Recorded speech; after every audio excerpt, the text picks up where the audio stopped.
Saudações jurídicas, sou Francisco Egito, anfitrião e idealizador do programa Ação Jurídica. E hoje nós estamos aqui no nosso 30º episódio do podcast Ação Jurídica com um tema muito importante, muito relevante para a advocacia, para você advogado organizar a sua vida financeira e decolar. Planejamento financeiro para advogados. Nosso convidado, Eric Barros, é formado em administração de empresas, ele é mestre em economia. Depois ele vai me dizer como é que ele passou em econometria. Eu passei colando. Especialista no mercado financeiro, sócio da ALP Investimentos, escritório credenciado a XP Investimentos, e ele é professor de pós-graduação em Direito Previdenciário e cursos no mercado financeiro. E nosso outro convidado, Igor Miceli, ele que é engenheiro industrial de produção, formado pela PUC Rio de Janeiro. Ele é sócio e assessor de investimentos da ALP Investimentos. Ele é especialista em planejamento financeiro e gestão patrimonial para clientes private, e ele é consultor financeiro empresarial com atuação estratégica em alta performance financeira e certificado CEA e especialista em mercado financeiro e investimentos. Pessoal, planejamento financeiro para advogados, porque muitos profissionais ganham bem, mas continuam sem construir patrimônio. Como organizar a vida financeira mesmo sem uma renda alta? Eric, abre para a gente aí esse bate-papo, né? Dá uma visão do que nós vamos encontrar nesse programa dentro desse tema que você sugeriu muito bem e pouco trabalhado no nosso segmento. Primeiro, agradecer o convite, é um prazer estar aqui. E sobre esse tema especificamente, eu vejo isso na prática, eu ainda tenho muitos clientes advogados, e eu vejo a dificuldade que o advogado tem para se organizar financeiramente, doutor, principalmente pela imprevisibilidade de renda. Então, uma das grandes queixas que eu tenho nos cursos dos clientes e etc. de vez em quando, eu até ganho um precatório, uma causa, um dinheiro mais alto, mas aí eu tenho toda aquela demanda reprimida dos meses anteriores para pagar a conta e fica vivendo nesse ciclo vicioso. E aí até uma coisa que a gente falou aqui rapidamente antes de começar o podcast, que é o seguinte: se eu tenho uma renda imprevisível ou se eu tenho uma dificuldade financeira, não deveria olhar com mais cuidado para o planejamento financeiro? O meu caso demanda um estudo maior, uma preocupação maior com as finanças, que a gente sabe que o brasileiro não tem educação financeira na base. Eu acho que isso gera um problema muito grande. Você trouxe um caso muito relevante que se aplica também ao mercado imobiliário. Corretores vivenciam situação semelhante porque não tem data para receber, não tem data para... não tem salário mensal, enfim, e há uma desorganização muito grande por talvez uma falta de uma média, um orçamento que dialogue com aquela média e uma reserva. Algo bem simples para começar a vida já resolveria boa parte dos problemas. Igor, dentro desse tema, planejamento financeiro para advogados, como é que os profissionais que ganham bem conseguem construir assim, um patrimônio, né? Já que há uma desorganização financeira, uma falta de cultura? O que você tem de visão inicial sobre esse tema para falar conosco? Primeiramente, é um prazer estar aqui, obrigado pelo convite. Assim como o Eric falou, né, a gente é sócio e a gente representa e ajuda dezenas, centenas de clientes, né? Vão de vários perfis. Tem cliente que é funcionário público, tem cliente autônomo, advogado, médicos. E a gente encontra, principalmente nesses autônomos que têm essa renda variável, essa dificuldade de você torná-la recorrente, né? Não é todo mês que você vai conseguir aquele valor mais alto. E essa recorrência, a dificuldade dele transformar dinheiro, ou seja, evento de caixa, em patrimônio. Como você transforma uma renda mensal que não é fixa em algo que vá te gerar dinheiro perenemente? É isso a dificuldade principal. Às vezes as pessoas acabam achando que, sei lá, num mês específico o cara ganha 40, 50. Só que no mês passado ele não ganhou nada.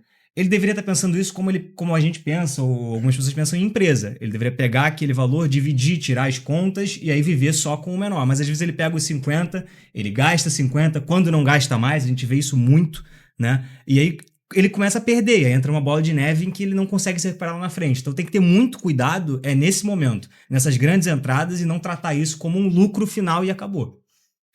É interessante que eu não vejo ninguém com um olhar para a sua própria vida, no caso do autônomo, né? Que ele tem uma média anual e que ele tem um orçamento mensal para viver mais ou menos dentro daquilo. Realmente, a pessoa gasta conforme entra e conforme não entra, ela se endivida e vive uma ciranda financeira muito ruim, né? Então, assim, primeira provocação aqui, realidade financeira dos advogados. Como é que alguém que ganha bem pode continuar endividado? Ou por que muitos advogados vivem uma aparência de sucesso e sem patrimônio? Fiquem à vontade para responder, a gente vai bater nessa bola aí. Maravilha. O ganhar bem não necessariamente está ligado a ter dinheiro, a ter patrimônio e a não estar endividado. Porque tem uma coisa chamada padrão de vida, que é uma tendência do ser humano a subir conforme a nossa renda sobe. Isso não é o advogado, não é o corretor, não. O ser humano como um todo, inclusive nós. Então você começa a ganhar mais, você começa a experimentar coisas melhores, você começa a ter um carro melhor, uma casa melhor, viajar, e isso é normal. O grande ponto é quando a gente perde a mão quando sobe o padrão. Então você não pode, exemplo básico que eu sempre dou em todas as aulas, você está ganhando 5 mil reais, você teve uma promoção, você vai ganhar 10 mil reais. Você vivia com 5, será que você não consegue viver com 7,5 agora? E guardar esses 2,5? Só que não é assim que funciona e todos os números apontam para isso. Quase 80% dos brasileiros endividados. Tem uma questão social? Com certeza tem. Tem uma questão de salário? Com certeza tem. De renda, distribuição e etc. Mas dentro desse bolo também tem uma falta de clareza do que deve ser feito. Essa preocupação com o orçamento, que tem um nome lindo, né? Parece que é super difícil, super inalcançável, mas é exatamente o que o senhor falou. Eu preciso entender qual é o meu custo de vida mensal e projetar isso para um ano. Isso é fundamental. Eu preciso tentar montar uma reserva de emergência de 6 a 12 meses dos meus custos mensais, na pessoa física e na jurídica, supondo que a pessoa tenha um escritório de advocacia, por exemplo. Se eu não monto isso, eu fico sempre passageiro de sair uma causa, sair um precatório, eu tenho que usar esse dinheiro para cobrir o endividamento anterior, e isso vai seguindo ano após ano. Só que tem um grande problema: o ser humano envelhece. Quanto mais a gente envelhece, a tendência é que a nossa força de trabalho diminua ou que, no mínimo, a nossa paciência para trabalhar 13, 14, 15 horas por dia se reduza. Então, esse planejamento, na minha concepção, é uma forma de sobrevivência. É você conseguir entregar às pessoas uma tranquilidade no futuro. E quando a gente não faz isso, o preço é muito alto. É basicamente isso. Muito bem colocado. Inclusive, eu lembro de uma das leis do sucesso, né, de Napoleão Hill. Ele frisava absolutamente a capacidade de poupança como segurança emocional, material, uma tranquilidade para você tomar decisões com clareza e o valor que o dinheiro tem enquanto ativo, né, não só como mercadoria, como moeda de troca, mas como um ativo que pode trabalhar por si só.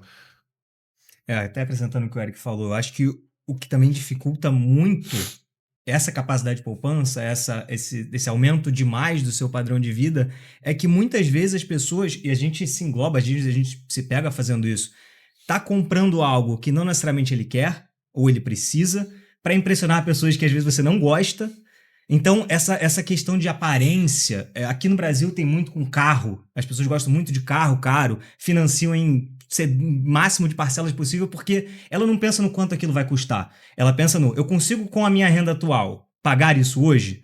E aí o cara começa a entrar, como eu falei, numa bola de neve que ele não consegue controlar mais. Ele começa a se comprometer em parcelas que ele não deveria estar se comprometendo, parcela televisão mais cara, parcela carro, parcela tudo que ele pode, e no final do mês, principalmente perigoso para quem não tem uma renda recorrente fixa, é você chegar lá na frente e não ter como pagar isso. E aí você entra no percentual que ele falou, que é hoje mais de 80% da população brasileira está endividada.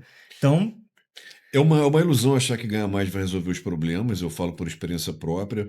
É outra ilusão, né? Você achar que isso se resolve sozinho, sem um planejamento. Eu me recordo na época da pandemia, em que quase todo mundo ficou sem ter como consumir, eu tive uma experiência única, porque assim, eu vejo a minha vida como empresarial, e ali com muito investimento, né, alavancagem para abrir negócio, comprar e tal, expandir, e isso tem seu resultado, é uma estratégia de negócio, enfim. E a vida pessoal acaba não tendo um planejamento.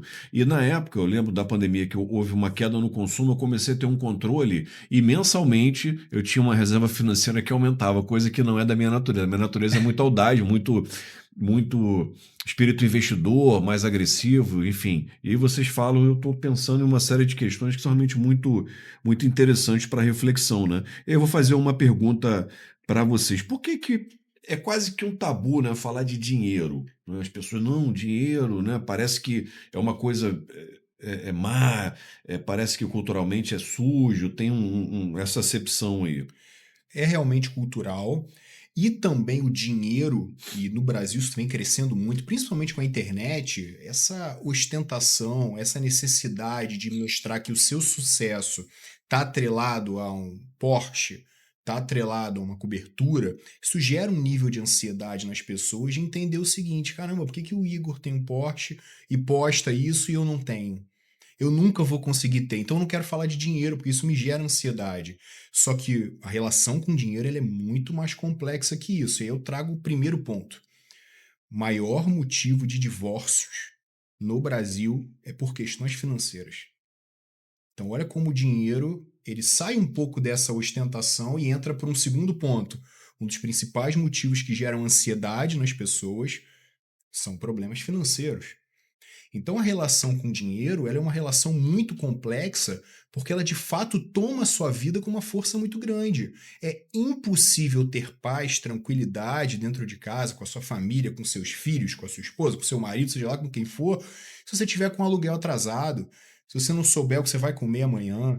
A Então, hierarquia de necessidade de Maslow, né? A base da é pirâmide ali, você tem uma segurança material para poder prover local de moradia, roupa, Exatamente. alimentação, vestuário.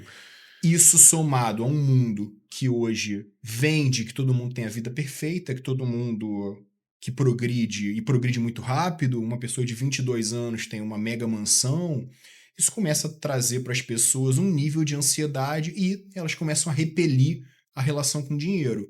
Só que isso tem um efeito muito prejudicial.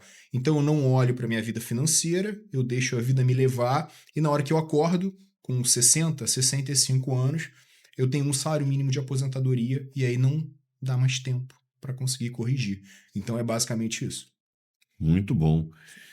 A gente já falou aqui que problema não é só ganhar dinheiro, é saber manter. Profissionais que aumentam a renda, mas os gastos aumentam na mesma velocidade, às vezes até maior.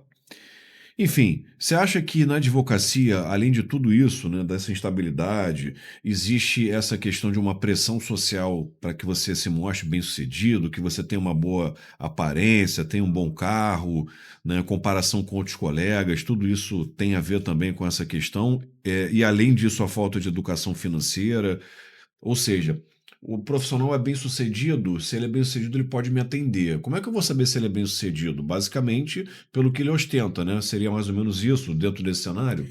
E não dá para a gente negar e nem se fazer de puritano aqui, a gente vive no mercado financeiro e é uma realidade semelhante. Você é bem-sucedido na sua carreira? Onde você mora? Em qual bairro você mora? Qual é o seu carro? Qual é o seu relógio? Para onde você viaja? Então isso vai arrebanhar muitas profissões, principalmente quem é autônomo. Nós somos autônomos também, empresários, a gente passa pela mesma coisa. O advogado especificamente tem um nível de concorrência gigantesco. Talvez até mais que a gente. Quantos advogados? Mais de 1 milhão de advogados registrados? 1 1 milhão e milhão, a meio. gente estava vendo Eu isso. até peguei como curiosidade. Então, o que vai fazer num primeiro momento, sem ser uma indicação, a pessoa se destacar? Provavelmente o carro dela. Então, o Eric vai chegar ali com só um exemplo, um Gol, e o doutor Francisco Egito vai chegar com um Porsche. A tendência é que o senhor ganhe o cliente. Ponto. Ah, mas quem é melhor? Eu não vou conseguir saber no primeiro momento. Então eu acho que isso mexe muito com o advogado, com o autônomo como um todo, mas eu acho que a maior parcela está na falta de educação financeira, porque o advogado pode ter outra, mas aqui vem a profissão que vem à minha cabeça, que tem o maior benefício é um advogado, porque de tempos em tempos ele tem acesso a um dinheiro maior. Então, se ele tem uma organização, se ele consegue manter um orçamento saudável, imagina quando vem 100 mil de uma causa, 200 mil, um precatório, alguma coisa nesse sentido, ele tem a chance de escalar o patrimônio dele de uma maneira maravilhosa. E eu conheço advogados, tenho clientes advogados assim, o cara vive com o orçamento dele mensal, Cada dinheiro extra que vem, ele simplesmente guarda. Ele não olha para aquele dinheiro. São esses caras que chegam a 1, 2, 3, 10 milhões de reais investidos. Então, Mas isso é a minoria, né? é a minoria. Isso é a minoria. Esmagadora minoria. Tem uns pontos interessantes para gente falar, né? Sobre a questão do dinheiro. Eu lembro da cultura do tomismo, né? A doutrina de São Tomás de Aquino, que condenava a usura, porque a usura era emprestar dinheiro, tendo como contrapartida os juros, e os juros era o pagamento pelo uso do dinheiro no tempo, e o tempo pertencia a Deus. Então a cultura católica ela nunca abraçou muito bem essa questão do dinheiro e dos empréstimos, dos investimentos, nem o excedente de produção. E a cultura protestante já tem uma visão diferente, até Max Weber fala isso no livro, né? O espírito do capitalismo sob a ética do protestantismo. Um livro muito interessante que aborda um pouco desse lugar. Eu tô lembrando de uma outra passagem também interessante do livro do Jorge Paulo Lemann, né? Que ele fala que nos momentos iniciais da empresa que ele fundou, o pessoal era muito comprometido com o resultado e tal, e uma vida muito espartana. E aí ele cita que num certo momento ele tinha um Santana, um Del Rey, parou num posto de gasolina, roubaram todo mundo menos ele. Entendeu? E ele já era uma pessoa com uma situação financeira muito diferenciada naquele momento. E ele falou que houveram umas mudanças dentro da organização empresarial dele, agora eu não me lembro exatamente qual era a empresa que ele montou naquele momento, que ele comprou outras depois, quando eles começaram a distribuir resultado para os sócios, e aí os sócios ganharam, tipo, no ano 6 milhões. Aí aquele apetite de trabalho, aquela voracidade foi meio que ficando abrandado, porque a pessoa comprou 2, 3 carros, casa em Búzios, casa em Campos do Jordão e viajava, não sei o quê. Então o padrão de vida da pessoa aumentou tanto e aquilo meio que amoleceu, talvez aquela vontade, aquela disciplina, aquele compromisso. E acho que é um desafio, né? Você se pagar ou você sacrificar o consumo presente, né, que é a poupança, para o consumo futuro, que é o que a economia diz, né? É um desafio até psicológico do ser humano. Para acrescentar nesse exemplo, quem fala muito isso, e assim, o nosso escritório é credenciado a XP. Quem falou muito isso foi o Benchimol. Na época em que eles venderam, a Itaú entrou e eles fizeram muitos deals, como na época tinham, não lembro quantos sócios, mas muitos dos sócios que tinham ganharam muito dinheiro. E aí todo mundo que estava exatamente nessa vontade, nessa garra para crescer a empresa, para subir a empresa, voltou atrás e falou, gente, já estamos ricos, já estamos bem de vida, todos desaceleraram. E ele falou com...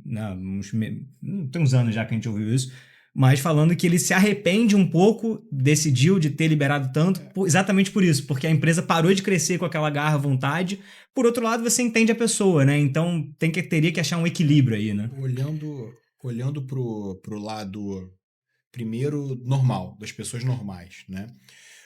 Quando eu falo de planejamento financeiro, eu falo de equilíbrio. Eu não falo de sacrifício da vida do ser humano. Esse é o primeiro ponto, importantíssimo. Não é sacrificar a vida social, não é sacrificar... não é a usura, por exemplo, não é o cara não gastar dinheiro, não é isso. É entender que se eu tenho 10 mil reais de orçamento, eu preciso gastar menos que isso por uma questão de sobrevivência. Esse é o ponto, porque senão eu vou me endividar, vou pagar juros, minha vida vai ficar cada vez mais difícil.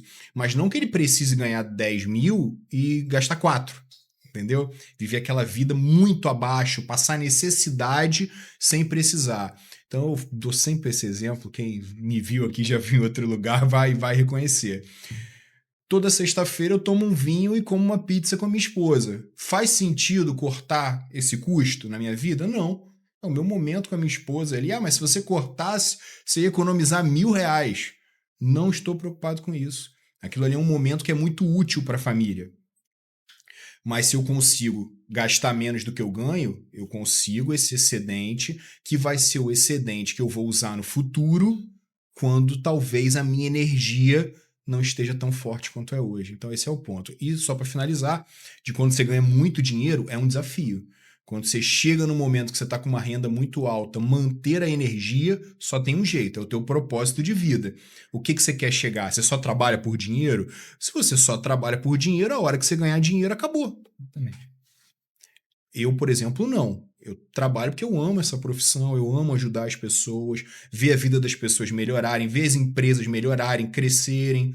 Agora, realmente, se a tua vida é, não, na hora que eu tiver 5 milhões, acabou. Na hora que você ganhar 5 milhões... acabou. Não tem propósito. Ninguém você vai é te o motivar, dinheiro. não tem propósito. É verdade, muito interessante. Quer falar alguma coisa, Igor? Acho que acrescentar também, a gente está falando de valores muito altos, a gente está falando É. de advogados que ganham muito dinheiro, mas trazendo um pouquinho mais realidade. para a realidade, né? Eu até peguei esse dado antes da gente vir para cá, que é a quantidade de advogados que ganham até 4, 5 salários mínimos, segundo a OAB. 80%. Não, até 5, quase 50%, se a gente englobar ali, se a gente englobar a renda familiar até 7, vai para 60%, 70%. Cara, é um número muito alto. Então a gente tem que tomar cuidado também quando você está falando Claro, que não achar que é só números estrondosos. Não é. A pessoa não precisa ganhar números estrondosos para ter que se preocupar com a renda mensal. Isso vale para números muito altos, isso vale para a pessoa que ganha 5, 6, 7. Se ela já tiver cultura no pouco, vai ser muito, Exatamente. né? Uma coisa é isso, é cultura e hábito. Se você, desde que você comece sua carreira, você já tiver o hábito de guardar, seja ele o valor que for, quando você estiver lá em cima e ganhar valores altos, tomara que você ganhe cada vez mais, você já vai ter esse hábito de pegar uma parte, ou como o cliente do Eric também faz, pega tudo e guarda. Ele vive só com aquele saláriozinho mensal já programado e segue ele. Então, acho que é a parte mais importante para quem está começando carreira, para quem está no meio da carreira e às vezes não tem esse acesso a toda essa renda, né? Quanto mais cedo você começar, a força do hábito, né? Tem um livro muito bom. Quanto mais cedo você começar, melhor vai ser no seu futuro. É muito interessante. A gente já falou, né, se o advogado ganha bem ou se é um mito, e nós vimos que as rendas variam bastante, né? Profissionais que vivem sem reserva financeira, já vimos também que a questão é muito cultural. O que interfere mais nas finanças? Emocional ou conhecimento técnico? Eu tenho essa, eu respondo com a maior facilidade do mundo. 100% ou muito perto de 100% emocional. Existe uma área de pesquisa de finanças comportamentais que mostra que a nossa relação com o dinheiro ela vai muito além do que a gente imagina. Como foi a nossa infância? A qual nível de restrição ou abundância você foi posto quando você tinha até 12 anos de idade? E aí, de novo, gosto de pegar os exemplos pessoais para nunca expor ninguém, então exponho a minha própria vida, para mostrar como até um profissional que trabalha com isso há mais de 15 anos passa por esses desafios. Então, imagina que infância complexa, etc., e aí, você não consegue, de repente, você gosta de um restaurante, e quando você era criança, você não podia ir. Quando você passa a poder ir, a sua mente não simplesmente fala assim, não, agora eu posso ir, eu vou quando eu quiser. Não. Na hora que você passa em frente ao restaurante e olha, você fala assim, eu posso ir agora. Você para o carro e vai. Você não estava com vontade de comer aquilo ali. Você não estava pensando naquilo ali. A tua mente te levou para esse lugar. Com dinheiro é a mesma coisa. Teve uma restrição muito grande, muito difícil você pensar na hora que você vai comprar alguma coisa. Antigamente eu não podia, agora eu posso, eu mereço. Esse eu mereço. Cara, eu vou comprar terno na mereço. loja, ou calça, roupa, blazer. Eu pergunto o preço com a resposta do vendedor treinado. Você merece. O problema é quando o vendedor te fala você merece, quando você fala, claro que você merece. Eu não tenho dúvida que você merece. A questão é, o dinheiro de todas as pessoas, inclusive os bilionários do mundo, ele é finito. Então, se não existe uma gestão daquele dinheiro, alguém vai pagar um preço. Pode ser você, pode ser sua família, pode ser o seu casamento, pode ser o seu entorno. Então, é uma ciência, ela é muito emocional, os estímulos de consumo são diversos, principalmente hoje. A gente está falando aqui de qualquer assunto. Tênis, terno. Daqui a pouco vai aparecer terno ali no teu celular. Então, esse estímulo e controlar esse estímulo demanda entender um pouco sobre educação financeira. É basicamente nessa linha. E esse entendimento ajuda você a ter uma relação melhor com o dinheiro. Até para acrescentar também, né, dando exemplo. Cara, se tem pessoas que entendem, têm conhecimento técnico sobre investimento, sobre vida financeira, é a gente, é quem trabalha com isso. E mesmo assim, muitas vezes o Eric, eu, cara, todo mundo que a gente conhece, se pega em situações que, na lógica, você nunca recomendaria para um cliente, você nunca, na sua lógica, se você parasse para pensar e fosse recomendar para alguém, você não faria.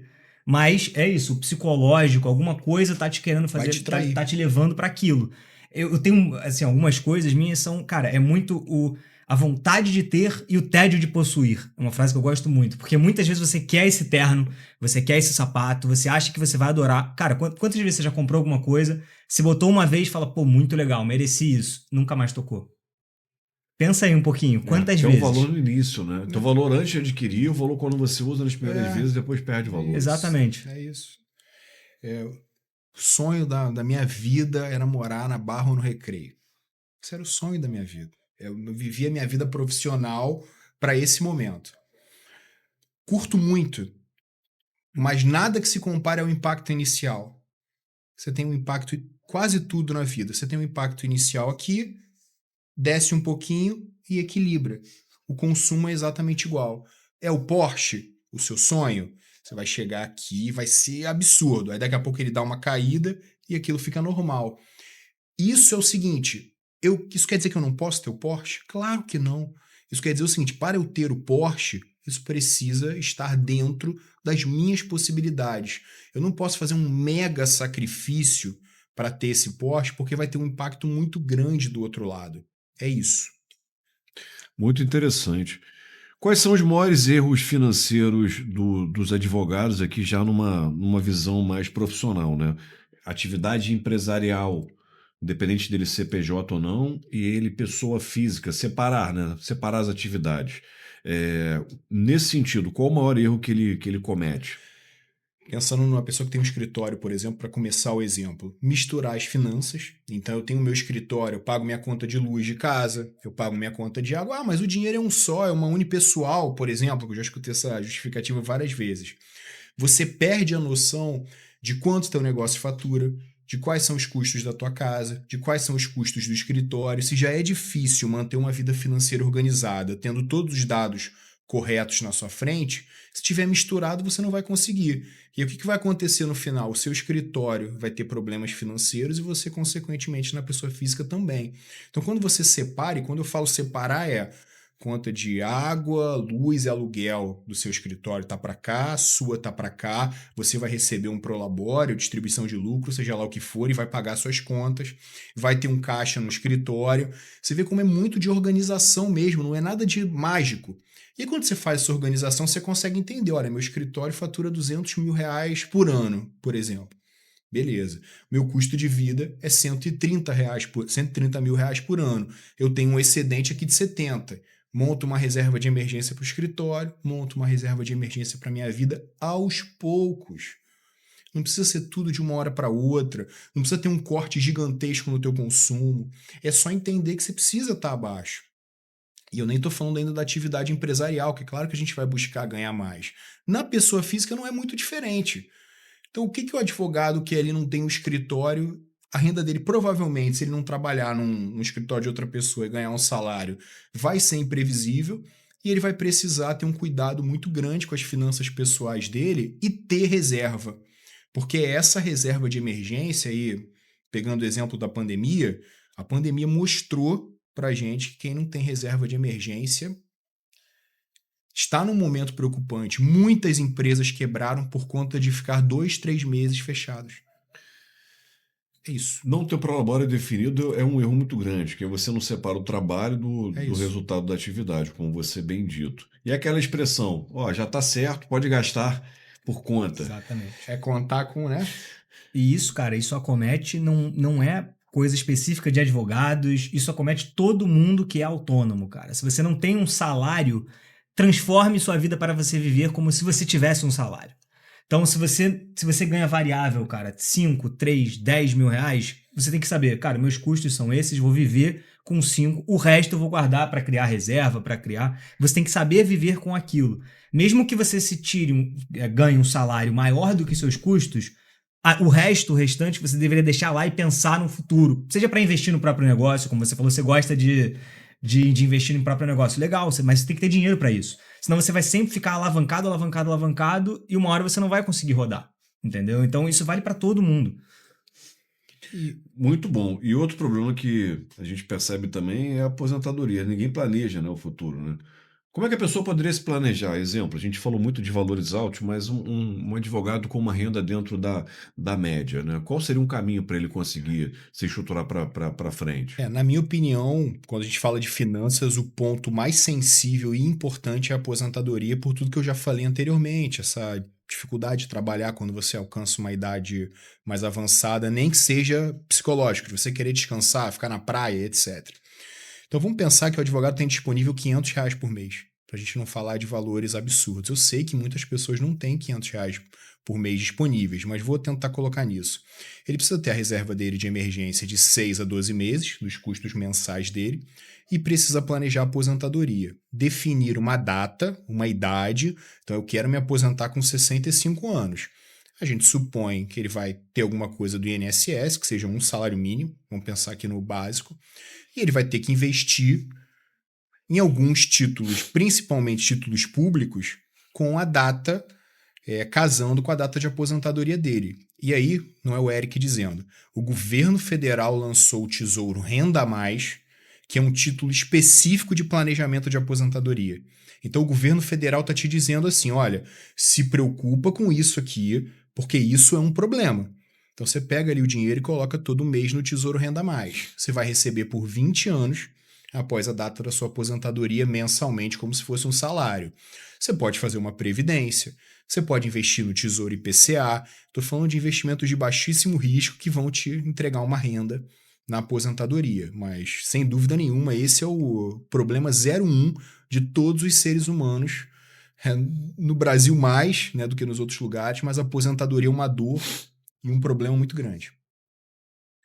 E o dinheiro tem um custo, né, quando você não o possui, né? Além do emocional, além da insegurança, tem um custo que ele já entra com mercadoria, né? Se você precisar do dinheiro naquele momento, você paga caro por isso, né? Interessante. Você acha que a advocacia sabe quando custa a sua própria vida? Ou tá ganhando bem e já basta? Isso mais caro alguma coisa? Não só advocacia, agora eu vou de novo trazer para um lugar mais amplo. 85% dos brasileiros, se a gente ligar para alguém aqui agora aleatoriamente, você sabe exatamente quanto você gasta por mês? Ou, para ser mais específico, você sabe exatamente quanto você gastou no mês passado? A maioria das pessoas não sabem. Não faz um controle por uma planilha, aí fala assim, pô, mas eu não faço controle pela planilha porque eu não sei mexer no Excel. Tá, papel, tem? Não, papel também não tem. Aplicativo no celular tem? Tem milhões de possibilidades hoje para você ter esse controle. E esse controle ele é fundamental para você entender qual é o teu comportamento de gastos e o comportamento da tua receita para você conseguir equalizar esse orçamento. Então as pessoas não sabem quanto elas gastam e o advogado especificamente muitas vezes não sabe quanto ele ganha. Porque a renda é variável. Então, acho que esse é o maior problema. Esse não saber é um ponto. Quanto ganha, não ter média, não ter reserva. Parecem questões triviais, mas elas podem mudar toda uma vida realmente. Né? Muda. O impacto é grande. O problema é que o impacto é desproporcional. Então eu vou levando aqui, beleza, não estou guardando nada nos últimos 10 anos, 20, 25, tranquilo, mas estou vivendo. Estou pagando minhas contas, está tudo bem. Só que chega um determinado momento, aposentadoria. Pô, agora eu tenho um salário mínimo aqui e tenho 70 anos, por exemplo. Eu necessariamente vou ter que manter a quantidade de horas que eu trabalho porque eu tenho um custo de vida elevado. As contas não vão deixar de chegar porque a gente vai ter 65, 70, 75, 80, não vai. E aí eu começo a ter que ter muitas horas de trabalho em um momento que, teoricamente, eu poderia desacelerar. Ou seja, o impacto muito grande, o impacto desproporcional. É isso. Perfeito.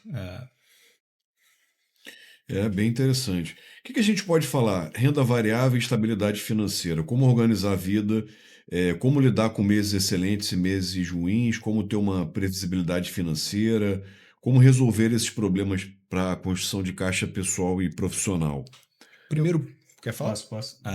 Eu acho que foi o que até eu já falei antes, né? Se você tem uma renda variável, se você tem uma empresa ou não, eu acho que é um pouco difícil, que muita gente não é empresário, não conhece. A gente tem muito pouco educação financeira na escola.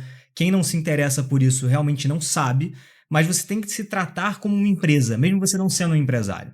Então, foi o que eu falei antes. Se você ganha renda variável em meses que você não sabe quando ela vai vir, mas você vive 2, 3 meses no prejuízo, com dívida de cartão de crédito, vivendo alavancado, e chega nesse mês que você ganha mais, você só serve para quitar, e aí às vezes você ganha até muito mais e já gasta esse dinheiro, já não prepara para o próximo, você está vivendo, desculpa a palavra, correndo atrás do próprio rabo, sempre. Você nunca vai se planejar e se viver lá para frente. Então, o mais importante para essas pessoas autônomas, para quem não ganha fixo, finja ou coloque na sua cabeça, tenha planilhado. Cara, hoje em dia, com inteligência artificial, o GPT, o Cloud, você pega o seu extrato bancário, você joga lá e fala, me mostra o quanto eu gasto. Eles fazem. Não precisa pagar plano pago, não precisa. Hoje em dia é muito fácil fazer isso. Eu quero aqui minhas receitas e meus gastos, me ajude a organizar. Hoje em dia, cara, é muito fácil, tem muita ferramenta. Então, quem não tá fazendo acaba dando uma desculpa que não tem mais porquê. Você não precisa pagar uma pessoa para te ajudar necessariamente. Claro, o cara que ganha muito, tem empresa, aí o esquema muda. Mas no dia a dia, o cara consegue se organizar. Forme o seu salário mensal, viva daquilo e o que for extra, guarde para um dia nebuloso, para uma pandemia, para o que for necessário acontecer. E tem um ponto aqui, imaginando que a pessoa hoje está com todos os problemas financeiros possíveis e imagináveis. Eu gosto sempre de pensar nesse caso para propor as soluções. Porque de repente a gente está falando aqui, o cara fala, não, mas beleza, mas eu não tenho R$500 para aposentadoria. Não, aí começa a criar um monte de barreira para não fazer as coisas. Só vamos imaginar o seguinte, a pessoa mais endividada do mundo hoje, o que essa pessoa deveria fazer? Qual é o primeiro passo? Ela tem que detalhar quais são as contas dela, quais são as dívidas, o que ela precisa fazer e qual o tamanho desse problema. Eu ganho R$20 mil por mês e minhas contas são 50.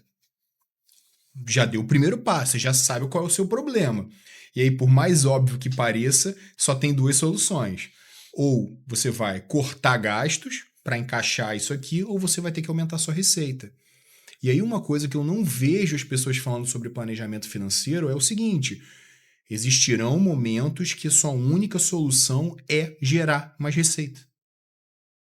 Ponto. Nem sempre dá para cortar. Só que eu preciso ter esse diagnóstico inicial para entender a realidade. E as pessoas têm medo de fazer esse diagnóstico, medo de encarar a realidade, de falar assim, não, caramba, tem 30 mil de diferença. Você saber que tem 30 mil de diferença é melhor do que você não saber. Sim. Então esse é o primeiro passo. E daí para frente você começa a olhar e montar o orçamento de maneira mais eficiente. Que estratégia prática a gente pode adotar para lidar com a estabilidade financeira? Salário fixo para autônomo, separação de contas, colchão financeiro? Fala um pouquinho dessas estratégias. Você tem a necessidade muito latente de criar uma reserva de emergência quando você é autônomo. Você precisa dessa reserva porque, invariavelmente, você vai ter meses que não são tão bons para todos, não só para o advogado. Só que para você conseguir chegar nesse momento de ter a reserva de emergência, tem um trabalho prévio importante. E esse trabalho prévio importante é o seguinte, você precisa analisar o seu ano anterior. Quanto eu faturei no ano anterior? Faturei R$150 mil. Quanto eu gastei no ano anterior? Gastei R$160 mil. Vamos supor que eu fechei ali no vermelho. Então eu entendo o seguinte, projetando que eu vou ter o mesmo faturamento, eu vou precisar cortar gastos. Porque eu estou gastando mais do que eu posso. Aonde eu vou cortar esses gastos? Eu tenho milhões de assinaturas, eu gosto de falar da assinatura de streaming, porque é sempre onde todo mundo manda cortar. Eu não vou cortar, porque eu consumo todas. Dá o exemplo do Eric. Aí, de repente, a pessoa está me assistindo, eu trabalho 13, 14 horas por dia, a única coisa que eu faço na minha vida é ver a série no streaming. Aí o cara tá me mandando cortar. O cara é um criminoso. Não, pessoal, não precisa ser o streaming. Mas existem espaços para cortar gastos que hoje são muito óbvios. Tarifa de manutenção de conta, anuidade de cartão de crédito. Então, se você está mega apertado e você está gastando 3, 4, 5, 10 mil reais por ano com isso, como eu vejo várias vezes, por que você não tem uma conta digital? Por que você não tem um cartão que não tem anuidade? Baixa esse teu custo e vai tirando de outros lugares que não vão afetar a sua vida em absolutamente nada. Isso é o orçamento.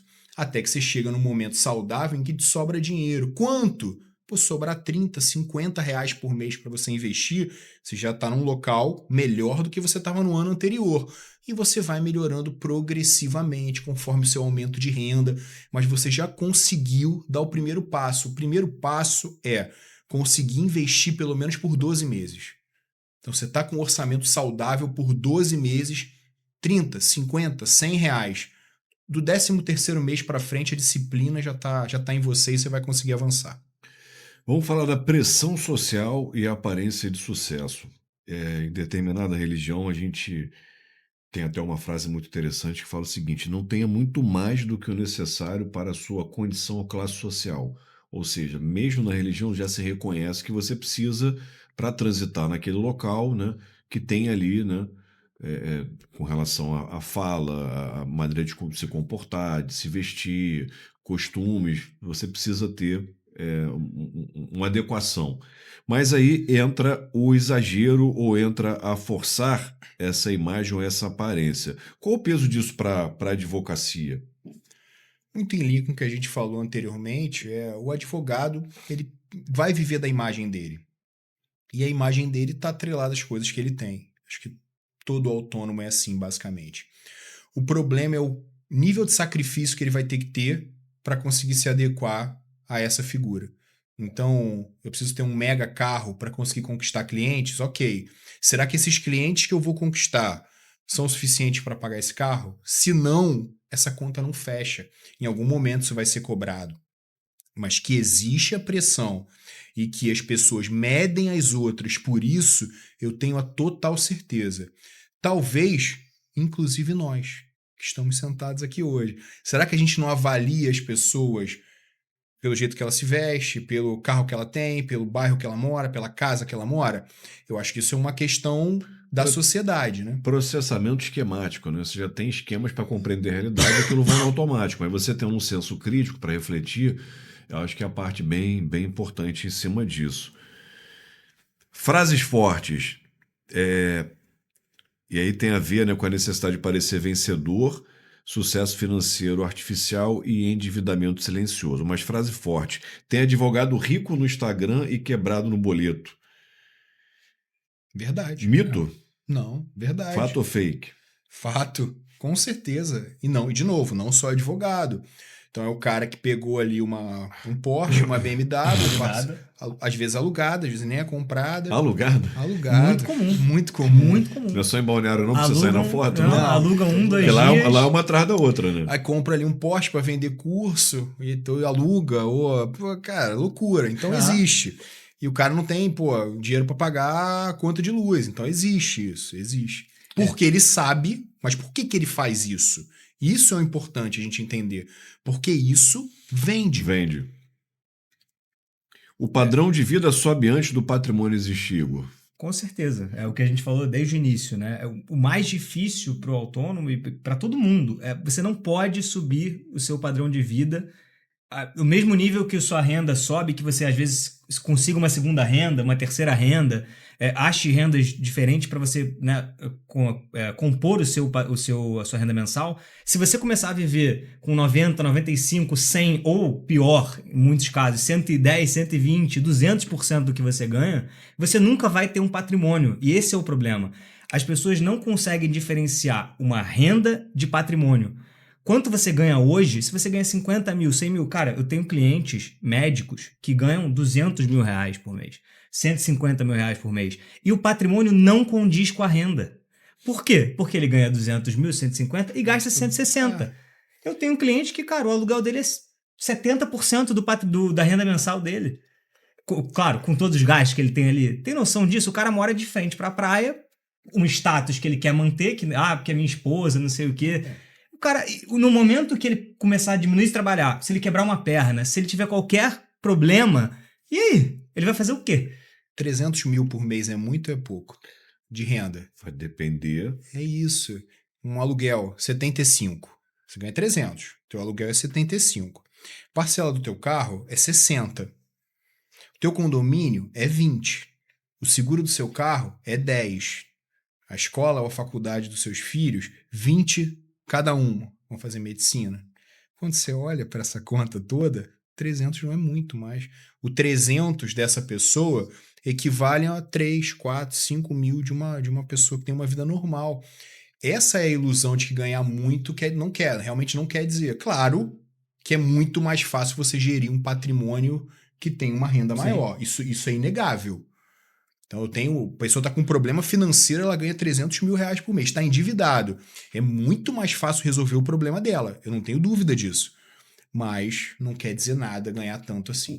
Mais importante, só é diferenciar e, de novo, a gente fala sempre da importância. Você precisa adquirir coisas, adquirir conhecimento, investir em educação para aumentar sua renda e parte da sua renda você sempre transformar em patrimônio. E quando eu digo patrimônio, não é carro, não é roupas caras, porque isso não te gera dinheiro. Patrimônio no sentido de você, lá na frente, quando você for se aposentar, quando você precisar diminuir, desacelerar, o patrimônio é aquilo que vai te ajudar a uma renda extra, ou seja, investimentos, um apartamento que já é seu.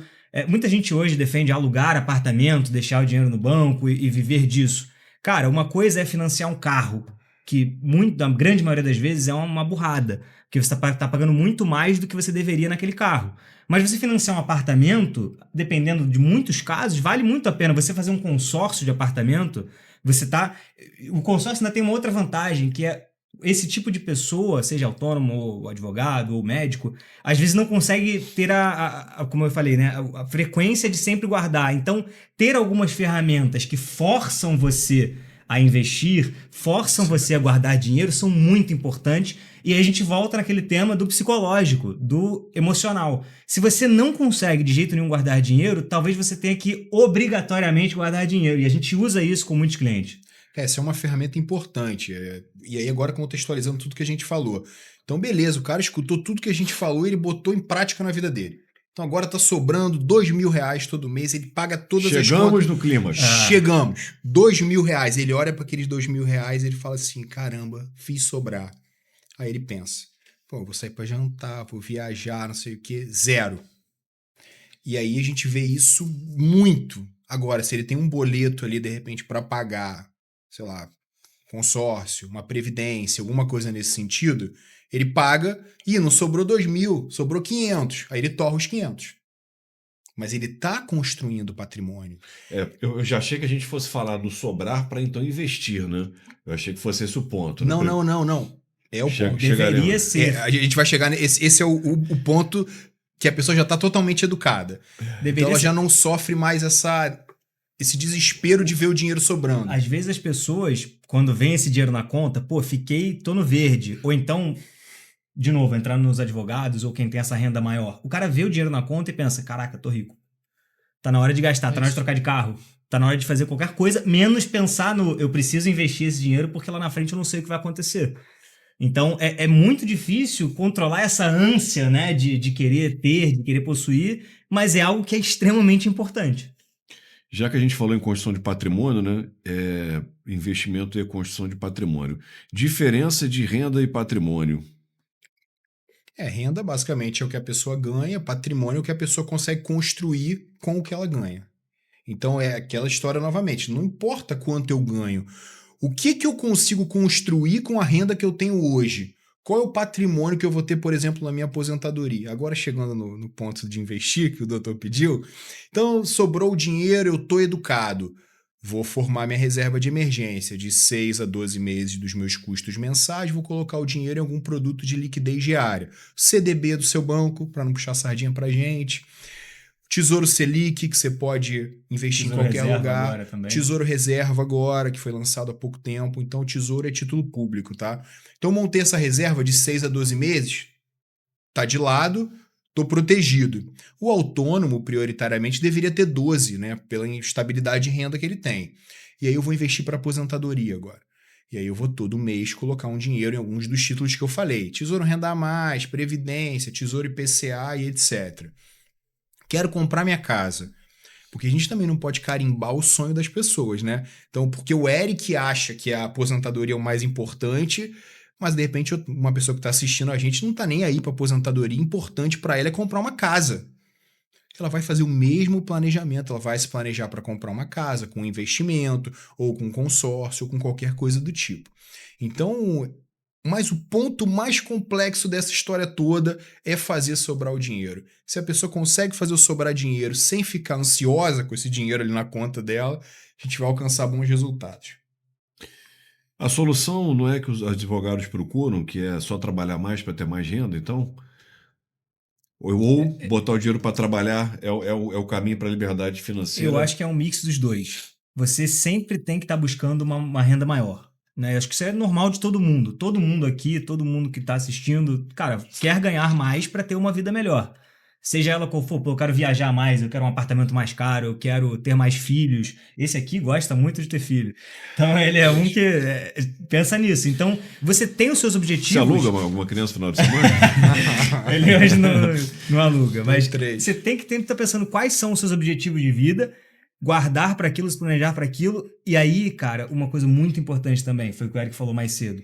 Também não adianta, e a gente não advoga a favor de, cara, seja sempre a pessoa mais mesquinha, guarde o máximo que você quiser. Não, porque você não vai a lugar nenhum. Você pode até terminar a sua vida com dinheiro, mas se você não aproveitou ela, cara, a vida é curta. E aí eu faço um paralelo da academia e da dieta. A gente pode chegar agora à dieta mais restritiva do mundo, vamos entrar no shape todo mundo, vamos restringir tudo. Quanto tempo você consegue segurar? Exatamente. 3 meses, 4. E pra quê, né? E pra quê? Né? Aí você chegou naquele resultado. A tendência quando você voltar a comer é que você coma de uma maneira voraz e vai voltar tudo a estaca zero. Quase todas as áreas da vida funcionam assim. Então você começa a restringir grana, você não aguenta muito tempo. Chega uma hora que você começa a consumir loucamente e volta a estaca zero. Então fazer as coisas devagar, passo a passo para construir um caminho melhor. Eu cheguei no peso que eu queria, falei, bom, hoje eu posso ir na churrascaria. E é uma felicidade.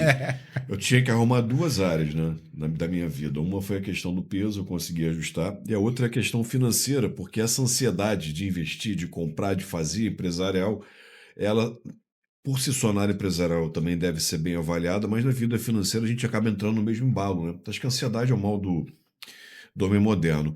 Vamos falar aqui de gestão, né? O advogado é bom profissional, mas um mau gestor financeiro, e a dificuldade financeira, então, vem dessa falta de gestão? Acho pesado falar que o advogado é um mau gestor financeiro. Eu prefiro imaginar o seguinte, a gente não tem ferramentas suficientes para sermos bons gestores financeiros. O brasileiro como um todo, o advogado não vai ser diferente. Então, para você ser um bom gestor, você precisa entender sobre gestão ou entregar a gestão para alguém que entenda. Então, ser um bom advogado e ser um bom gestor são coisas totalmente diferentes. Então, você é ótimo no que você faz, mas e gerir o escritório que tem outras pessoas? E fazer a gestão financeira? Você vai precisar estudar para isso, você vai precisar entender, ter as ferramentas certas, as pessoas certas do seu lado.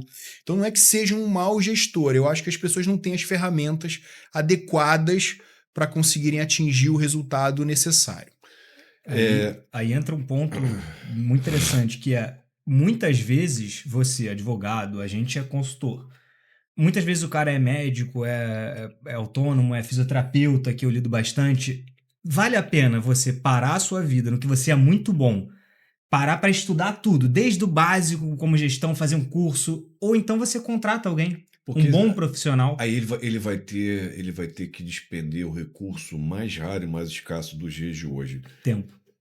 Exatamente. Acima da informação e acima do recurso financeiro. Exatamente. Né? Tempo é vida, não pode desperdiçar tempo. Né? E aí é mais interessante que eu especialize, que eu delegue essa atividade. Né? Se você pegar hoje a sua hora, o quanto vale a sua hora, ela tem um valor. Todo mundo tem um valor de hora. Vale a pena você dispendiar do que você já é muito bom, que você é especialista, para aprender uma coisa nova, sendo que você pode pegar uma pessoa de confiança e ajudar. David Ricardo tratou isso lá, a teoria das vantagens comparativas, né?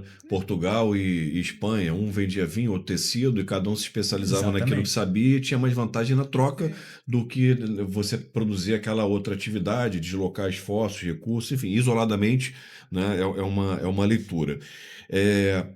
Um ponto interessante que eu acho que desmistifica o trabalho que vocês fazem, a consultoria. Porque quando se fala em finanças, a pessoa fala assim: "Ih, eu não tenho nem dinheiro, por que eu vou procurar esses caras aí de investimento e tal? Eu não vou investir se eu não tenho." Eu acho que o primeiro ponto que vocês conseguem entregar é: organiza a sua vida financeira, se estrutura para que você tenha um resultado positivo, uma tranquilidade, né, psicológica, financeira, e aí sim a gente vai te ajudar na segunda etapa, é o que fazer com esse resultado financeiro e como converter, né, em mais ativos. Acho que é interessante, porque no primeiro olhar, pô, o Eric só vai atender cliente que tem dinheiro, eu não tenho, o Eric não é meu, não pode me atender, né? Exato. Fala um pouquinho então do trabalho que vocês desenvolvem na empresa, como é que o advogado pode se beneficiar, né? É. Como é que o pequeno escritório pode se beneficiar. A gente vinha conversando isso antes aqui, né? Até de empresário para empresário, planejamento tributário, benefícios para mudança de regime, como é que você consegue fazer determinadas opções. Quando a gente pensa em planejamento financeiro, o planejamento financeiro ele é muito amplo, ele tem várias bases. A parte de investimentos é uma base. Então eu tenho gestão de orçamento, tanto para pessoa física quanto pessoa jurídica. Eu tenho gestão tributária e planejamento tributário. Na pessoa física, até em PJ também, planejamento sucessório, planejamento de aposentadoria. Então, o que a gente faz é olhar o planejamento financeiro de uma maneira ampla. Então, eu posso encontrar um cliente que não tem condições de investir, por exemplo, não sobra dinheiro, e entregar um ótimo trabalho para ele, tornando ou ajudando a tornar o orçamento dele mais saudável. Eu posso encontrar um cliente que tem problemas tributários e resolver os problemas tributários dele, que tem problemas sucessórios, que queira organizar toda a parte sucessória para a família dele, por exemplo. E assim, indefinidamente. Então, o que a gente faz, basicamente, é sobre planejamento financeiro. E, claro, a parte de investimentos é uma dessas bases. Então, a pessoa pode não ter dinheiro, pode estar endividada, pode ter dinheiro, pode ter empresa, que a gente vai conseguir entregar uma solução bem completa para ela. É isso, não adianta a gente só olhar para investimento, só olhar para patrimônio imobiliário, só olhar para patrimônio sucessão, só olhar para previdência. A gente tem que olhar tudo. Um bom planejamento financeiro, um bom planejamento de investimentos, ela engloba tudo. Porque não adianta a pessoa chegar para mim, pode acontecer, o cara chega e fala, pô, eu tenho 100 mil, você consegue me ajudar? A primeira pergunta que eu vou fazer é, tá, mas esse dinheiro você ganhou como? Eu não te conheço o suficiente para chegar e falar... Muita gente, cara, sabe que a gente lida com investimento. Quantas pessoas já chegaram para você e falam, o que eu faço com tanto?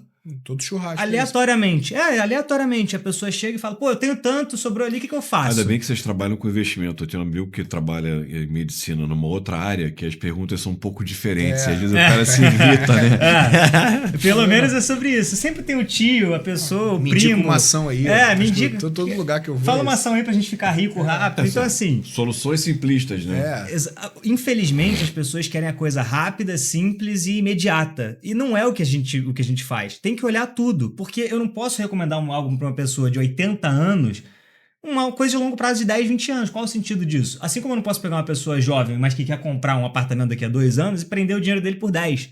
Então, se a gente não souber a vida do cara inteira, do planejamento inteira, ficaria uma análise rasa e uma análise que a gente não faz, entendeu? Então, tem que saber de tudo. Infelizmente, a gente tem que saber de tudo, né? Então, a gente passa o tempo estudando tudo.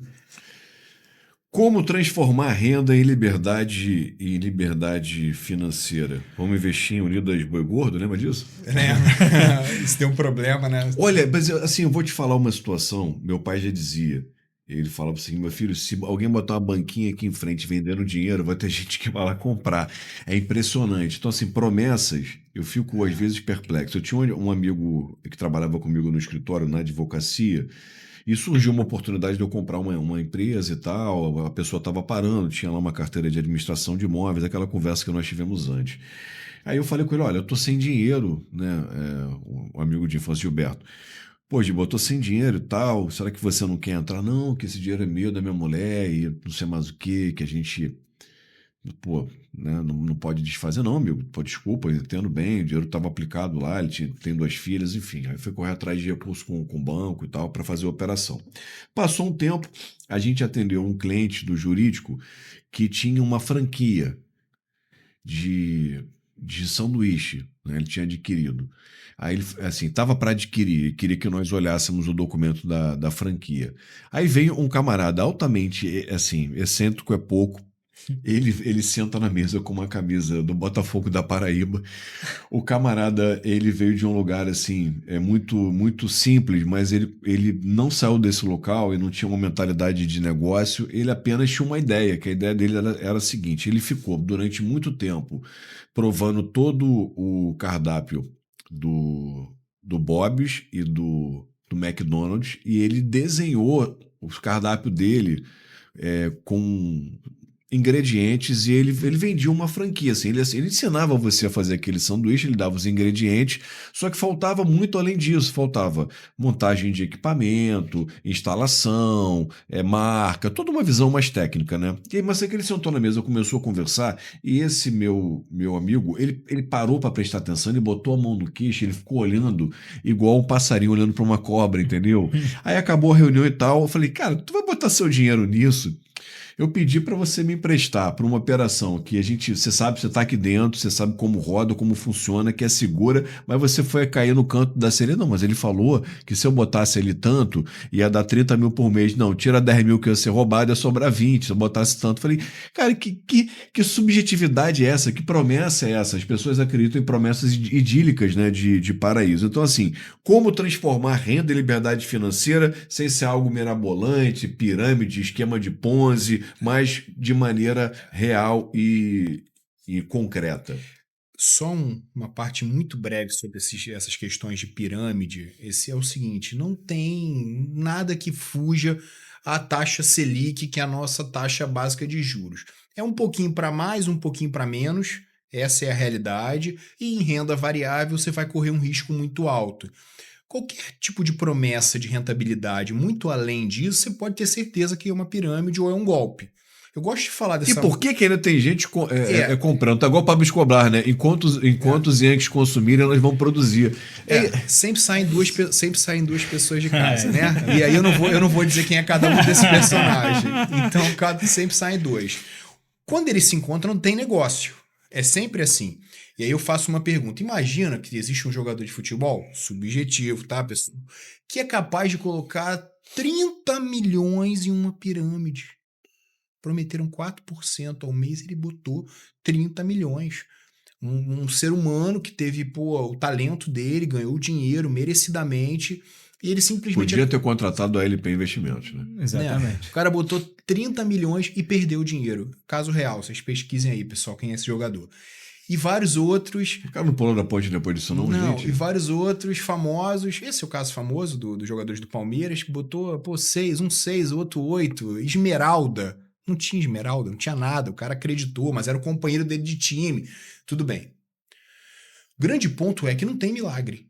Não tem milagre. O milagre primeiro milagre, fazer sobrar dinheiro. Conseguiu esse milagre? Vamos para o segundo milagre, conseguir investir todo mês.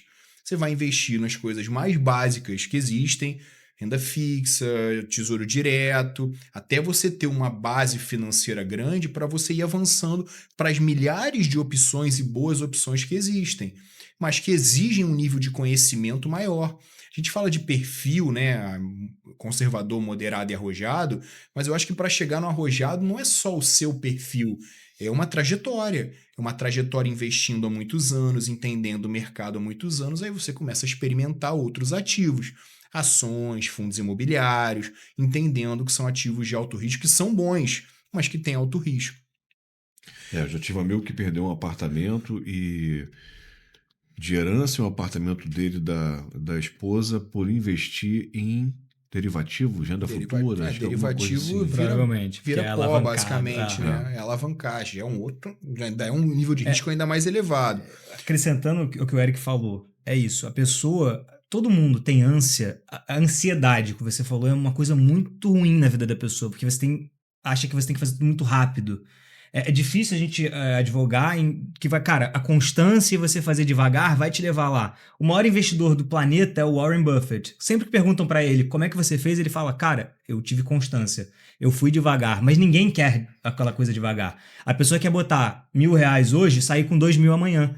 Mas isso não existe. Se alguém como ele falou, se alguém está te vendendo a promessa de retornos 2, 3, 4 vezes acima da Selic, sem risco, não existe. Não existe. Algum risco vai ter. O empresário que tem uma empresa com uma margem gigante, que coloca o dinheiro lá, pô, ele consegue tirar 20, 25% do dinheiro que ele coloca, já é muita coisa.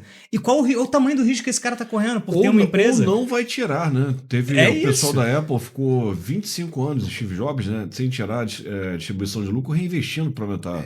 E assim, o que acontece? Eu entendo que você chegar para uma pessoa e falar assim, olha, investe R$500 por mês por 30 anos, que aí sim você vai ter alguma coisa relevante. Eu entendo que num primeiro momento isso gera um impacto negativo. Aí a pessoa fica tentada a pegar o dinheiro dela e ir na Bet, que é 7 vezes e meia, 10 vezes o dinheiro dela, tanto pode virar pó o dinheiro, como ela pode multiplicar por 10 vezes.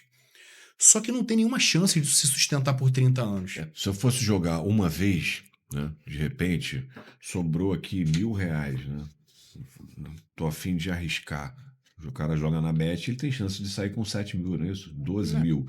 Mas se ele jogar todo dia, o que acontece? Ele vai perder, isso é evidente. Zero.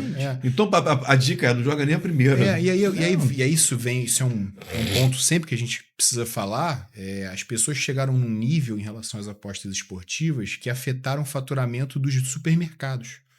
O faturamento dos supermercados no Brasil caíram 20% por conta desse dinheiro que a pessoa comprava comida foi direcionado para as apostas esportivas. Incrível, hein? Incrível, hein? Não tinha essa métrica, não. O Banco Central incluiu as bets na métrica de inflação. O tamanho do impacto financeiro, principalmente das pessoas de menor renda, que o dinheiro que antes era revertido para mercado, para a economia ali primária, está sendo revertido para bet e saindo do país. Então, assim, está impactando o dia a dia de todo mundo. E eles têm um dinheiro infinito, né? Então eles pegam ali os maiores influenciadores, as pessoas mais famosas, e eles conseguem fazer esse ecossistema ficar muito poderoso.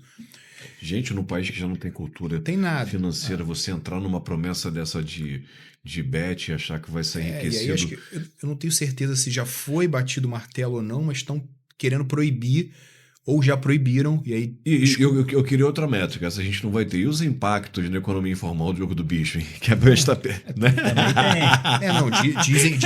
Dizem que tem uma ligação muito grande entre as bets e o jogo do bicho. A gente não tem como. A gente não tem então, como... se é do mesmo dono, tá. Eu tô pensando no Don Corleone aqui, a gente não tem como prever. Mas o ponto central aqui é que eu sei que é muito difícil convencer a pessoa a acreditar no longo prazo. É difícil. Por isso que ela tem que dividir esses 30 anos em pequenas metas. Agora eu quero chegar a R$10.000. Chegou a R$10.000, planejamento novamente. Agora eu quero chegar a 50, eu quero chegar a 100. Assim eu vou cortando em prazos mais curtos para não me desmotivar. Mas essa é a única forma eficiente em conjunto com o seu trabalho, porque quanto mais você tiver de renda, mais você acelera esse processo. Então, você quer acelerar o processo? Só geração de renda. Viu, pessoal? Pequenas metas, escada de Jacó, um degrau de cada vez para chegar até o paraíso. Então, assim, considerações finais sobre esse tema aí, transformar renda em liberdade, e a gente, então, encaminhar para o encerramento do programa, né? Tem umas frases aqui de impacto. Ganhar dinheiro no objetivo final, ter liberdade é. Quem ganha muito não constrói patrimônio continua dependente. A verdadeira riqueza é diminuir a necessidade de provar sucesso. O advogado está construindo patrimônio ou apenas mantendo um padrão de vida? Conselhos para todo advogado, conselho para um advogado início de carreira. E várias perguntas aí para vocês irem trabalhando nessa rodada Fortes final. Afirmações. Fortes, né? Igor? Pega uma aí, Igor. Manda ver aí. É aquilo que a gente vem falando desde o começo do programa. É saber diferenciar a renda de patrimônio. Você mesmo falou, qual é o ativo mais importante da vida de todo mundo? Tempo. A gente não está pedindo para você, ou sempre, né, insistindo, incentivando as pessoas a guardar dinheiro para comprar uma mansão, um casarão. Não. A gente está fazendo isso porque lá na frente, quando você já não tiver uma capacidade de geração de renda tão grande, você possa comprar tempo. Não tem nada mais valioso do que você ter dinheiro trabalhando para você e você poder comprar o seu tempo. Cara, poder ficar em casa com as filhas, para curtir com a família e não precisar ficar loucamente no trabalho ou na empresa. Qual o valor disso para as pessoas? Para mim é altíssimo.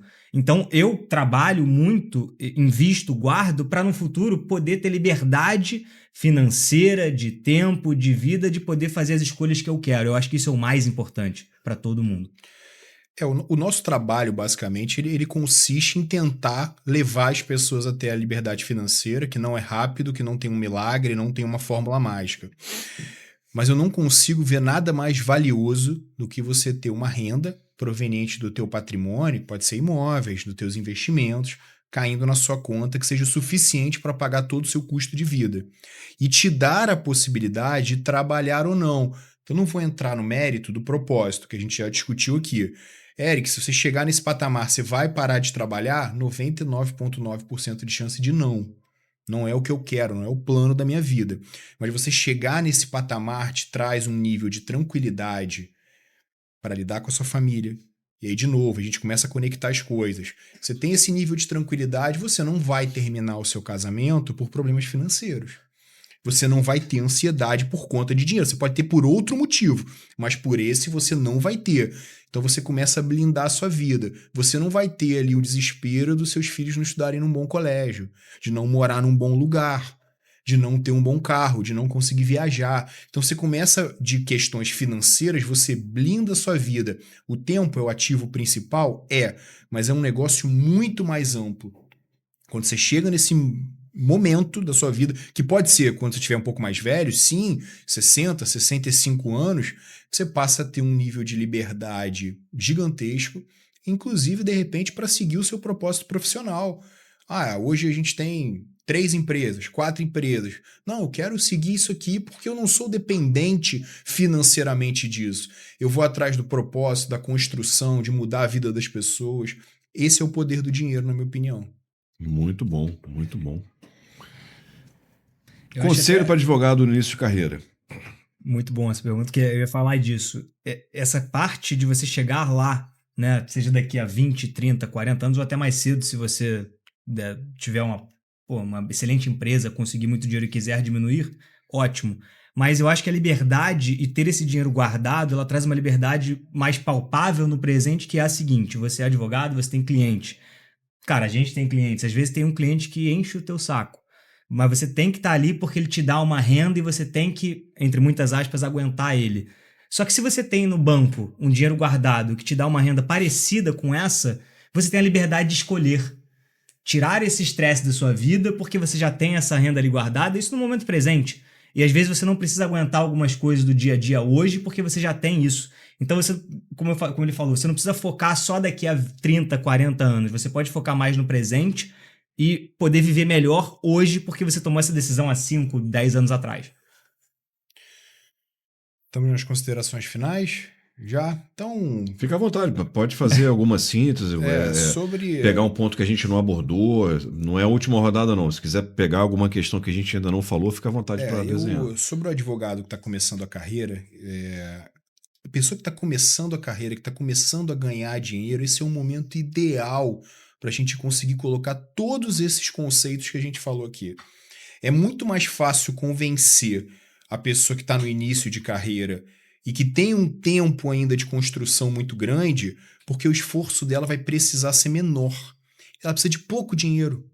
Então, o 50, o 100, o 150, o 200 reais para essa pessoa de 24 anos, a pessoa se forma hoje, 23, 22, alguma coisa nesse sentido. 25, 26. Você projeta 25 anos para ela para frente, ela não está nem com 50 anos ainda, e ela já vai ter provavelmente 2, 3 milhões de reais de patrimônio. Então, essa é a pessoa que tem o caminho mais fácil. Então, ela ter esse entendimento de eu sou advogado, eu tenho a minha profissão, eu tenho a minha especialidade, mas eu preciso gastar um pouco de tempo, no mínimo, entendendo que gestão financeira é importante. Ou contratar alguém para resolver esse problema para mim e delegar isso para focar no trabalho, ou estudar o assunto, entender e conseguir muito crescer. Interessante. E aí, levando para um lado institucional, a importância da ordem em trazer esse tipo de curso de formação financeira, preparação financeira, porque vai ajudar a diminuir estresse, ansiedade, depressão e uma série de problemas da nossa classe, justamente porque o advogado, assim como o corretor de imóveis, ele lida com um alto e baixo financeiro muito grande. não sabe quanto ganha, não sabe quanto gasta, não separa a atividade profissional empresarial da familiar, há uma confusão entre esses patrimônios, não tem reserva financeira, enfim, não sabe investir. Esse é assim, muito importante esse nosso episódio, até para desmistificar algumas questões e para mim mesmo, para refletir. Você está falando, eu estou pensando em uma série de questões que eu já passei, tanto na vida pessoal como empresarial, já vi de colegas, e realmente é de extrema relevância. Monta o curso, traz para a gente, faz uma live pela ação jurídica, vamos ver a nossa agenda. Acho que esse bate-papo ele pode entrar também e continuar a alcançar muitas pessoas que trarão sim uma reflexão sobre a sua vida financeira. Você vê, até o casamento, né? O maior fator de ruptura não é incompatibilidade, é a segurança material e estabilidade que afeta todas as áreas da vida. Você perde qualidade, perde bem-estar, muito interessante.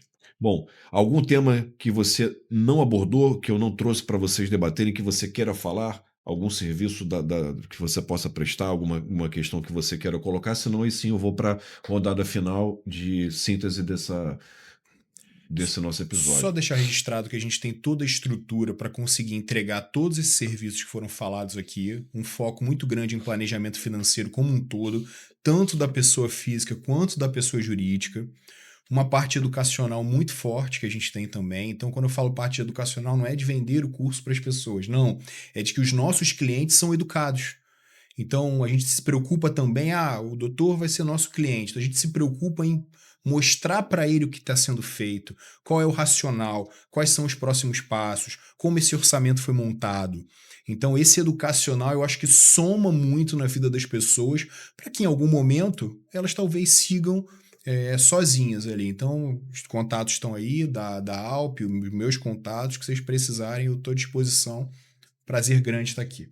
E o Gomicelli? É isso, acrescentando aí o que ele falou, a gente ajuda desde a pessoa física, a escritório, a clínica, a empresas maiores, tudo. Se você acha que, tá precisando de uma ajuda, tá um pouco perdido nessa desorganização entre separar o que é pessoa física e a jurídica, às vezes contábil, cara, tributária, previdência, tudo. A gente não dá para ser especialista de tudo, a gente não é, mas a gente trabalha com pessoas muito boas que nos ajudam a isso. E a gente está mais na parte direta com o cliente, que é isso. A gente faz essa parte educacional de sentar com as pessoas e falar, olha, você precisa ter cuidado nisso, nisso, nisso, a gente precisa abranger toda essa parte com você. E aí, beleza. Não, eu quero comprar uma casa. Bom, então vamos direcionar então para a parte imobiliária que vai fazer uma consultoria para você. Não, eu sou focado 100% em aposentadoria. Então vamos fazer um planejamento tributário e sucessório para sua aposentadoria. Então, cada caso é um caso. Então, é importante que você sente com alguém que você confia, pode chamar a gente sem problema nenhum. A gente vai adorar atender vocês. E é isso. E digo mais, se você está aqui até o final ouvindo isso, você já está melhor do que muita gente. Porque vai ter muita gente que vai ouvir esse tema, não quer saber, já saiu há muito tempo. Então, se você está aqui até o final, já sabe que você está na frente de muita gente, porque o interesse é o primeiro passo.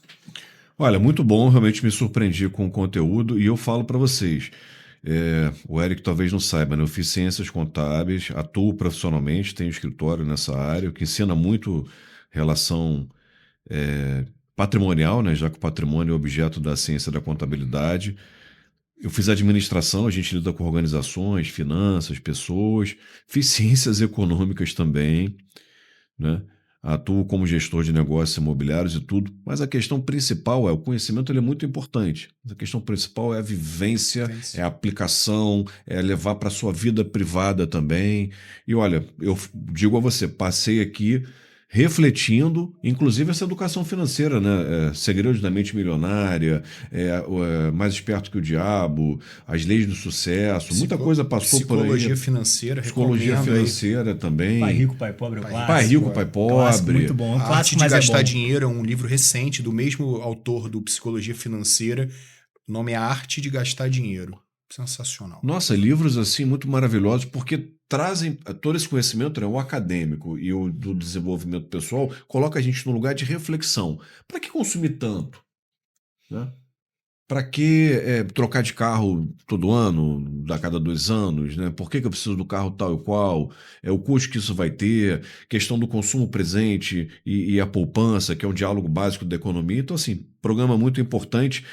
Tá convidado, já tinha mandado o material. Vamos fazer um curso para advocacia, de repente, mais reduzido, que aí você, de repente, consegue já levar essa informação para muitas Sim. pessoas, né? Vamos conversar isso depois. Queridos, Fechado. estive aqui com o Eric Barros e com o Igor Miceli, um programa excelente sobre planejamento financeiro para advogados. Mas se você não é advogado, assiste também se você é autônomo, principalmente corretor de imóveis, médico que tem variação também de renda, profissional autônomo em geral. Se você também é empregado, quer ter liberdade financeira, se você é empresário, autônomo de um modo em geral, é o programa para todo mundo, para dona de casa, então participe. O título é Planejamento Financeiro para Advogados, mas serve para todo mundo, muito importante. Siga a gente nas redes sociais, acompanhe, mande sugestão. Deixa eu agradecer aos nossos patrocinadores. RT Negócios. Plano de saúde muito caro? Saiba que podemos ajudar. Economize até 40% no valor atual do seu plano e ainda aproveite cashback exclusivo para advogados e membros do judiciário. Entre em contato @rt.negócios. Francisco Egito Advogados, especialistas em direito imobiliário condominial com equipe de profissionais qualificados. CBE Pejur pós-graduação na área jurídica. Especialize-se em direito previdenciário, militar, trabalhista, imobiliário, condominial, financeiro. ALP Investimentos. Não deixe para planejar seu futuro quando não tiver mais tempo. Faça já. Isso pode custar caro. Então, um abraço a todos aí que nos acompanharam até esse momento. Nos despedimos aqui. Muito obrigado. Muito obrigado. Muito obrigado pelo convite.